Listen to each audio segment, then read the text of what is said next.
If coffee gelato and cookies and cream had a naughty romance and produced offspring, this is what it would look like. This is my delicious coffee, cookies, and cream gelato.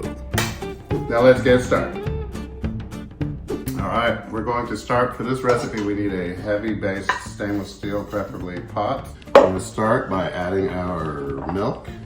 1 cup of milk, whole milk. 1 cup of your very finest heavy cream. As with all gelato and ice cream recipes, get yourself a nice, fine Madagascar vanilla bean. Should be soft and pliable.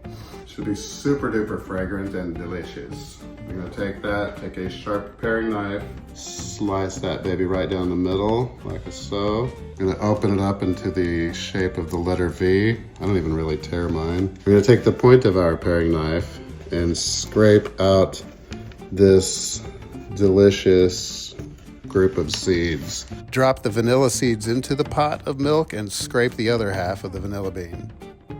Get every tiny little pod or bean off of your fingers because this stuff is worth its weight in gold. I also like to put the whole pod right in here because it costs a lot of money and I want all of that flavor right in my ice cream. We're gonna strain all of this stuff out anyway. I'm gonna add a ½ teaspoon of kosher salt, 4 teaspoons of powdered espresso. Now we're gonna go put this on fire. We're just bringing this up to a light simmer when there's a little bit of steam coming off of here. Don't incorporate a bunch of air in here. Just be gentle with it. We don't want a bunch of air bubbles in here. In a medium-sized stainless steel bowl, we're gonna add 2 cups of baker's sugar. And then, as all gelato and ice cream requires, we need to crack some skulls. Crack some eggs. 10 to be exact.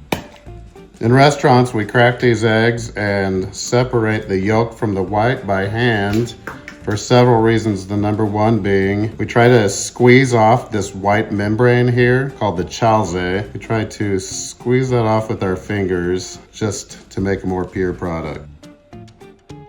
Bring these yolks and sugar together a little bit.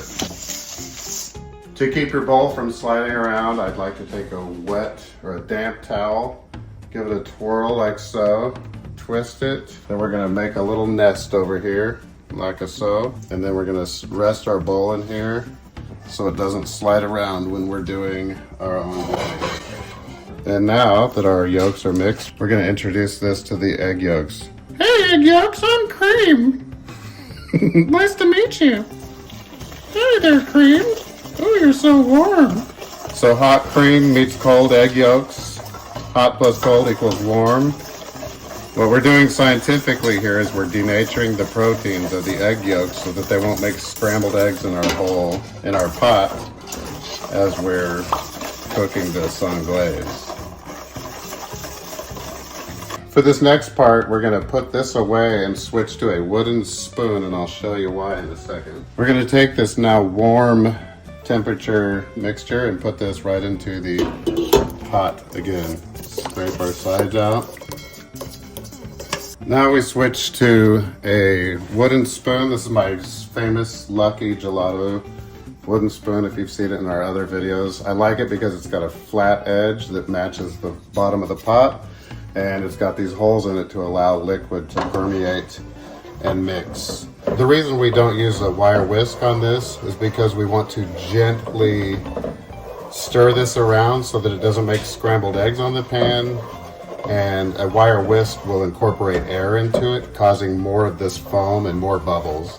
At this stage, we want to be gentle with our mixture so that it thickens nicely and doesn't become a light meringue mousse kind of texture. We're doing this over low heat. You don't want to do it over high heat because that will coagulate your eggs and make a really nasty texture. Now is not a good time to go check your Instagram. You want to stay right over this pot and keep stirring. Every now and then, test the legs of your product. Take a small sample off of your spatula and run your finger through it. Look how tall the ridges are. If it comes together, it's too liquidy. If it stays apart like that, you're pretty close to making it. You want the legs, as we call it, to be a little bit taller than this.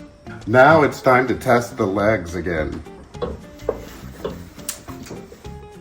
Yep, it's still look pretty good. Now let's test the legs of the ice cream. That's about where we want it. Right there, that's a good anglaise. This will thicken up overnight when it cools off. But before that happens, we're gonna add 7 ounces of either ice brewed coffee, or I use strong brewed coffee. I like to strain the anglaise into a plastic pitcher like Ye. A pitcher, not a first baseman. Using a chinois like Ye, very fine mesh sieve to get all of these vanilla bean particles out of here. All the vanilla bean particles will make it into the final product, but the vanilla pods will stay in the chinois. Using the pitcher will make it easier to pour into our gelato spinning machine tomorrow. So just a little homemaker tip for you. That's why I like to put it in the plastic pitcher. So also this contraption helps you stir it up. You can stir this every 20 minutes in your refrigerator. This has to be refrigerated until it is cold, not room temperature, but cold, icy cold. I do mine overnight. Cold creme anglaise makes delicious, properly textured ice cream. Welcome back. It's a new day. Our anglaise has cooled down to cold, and I have finally shaved that scruff off my face and changed into yet another black shirt. We're ready to spin our gelato today since it's completely cooled down. We're going to use about 2 rolls of these Oreo cookies. That's about a total of 26 cookies, I believe, or 1 normal serving if I'm the one sitting down with them. I know it seems like a lot, but trust me, this recipe works. We're going to chop each cookie into little 1/4-inch chunks, just about like Ye. This should roughly be about a quart of chopped Oreos for this recipe. As you can see, all of the vanilla beans have sunk to the bottom of the anglaise. Definitely want to give this a good shake because you want these to be emulsified into every bite. Follow the instructions provided by your ice cream machine's manufacturer and pour half of the anglaise in it. We're making 2 batches here. When the gelato is just about done, add in half of the chopped Oreos until incorporated. Quickly transfer your gelato into your container and quickly freeze it until the second batch is done. And the second batch is ready. Our first batch has set up a little bit. Go ahead and spread this second batch to the top of the first batch. Once you put your gelato out into its final container, let it freeze in a deep freezer uncovered for about 1 hour, and then cover it and let it freeze up to 4 hours, or even better, overnight if you can wait that long. Now, check this out. This just came out of my deep freezer. Look how easy it is to scoop. The salt in this recipe is a little bit of the reason why you don't even need to temper this much at all, if at all.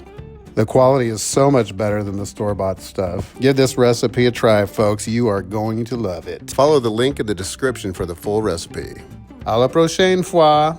Until next time.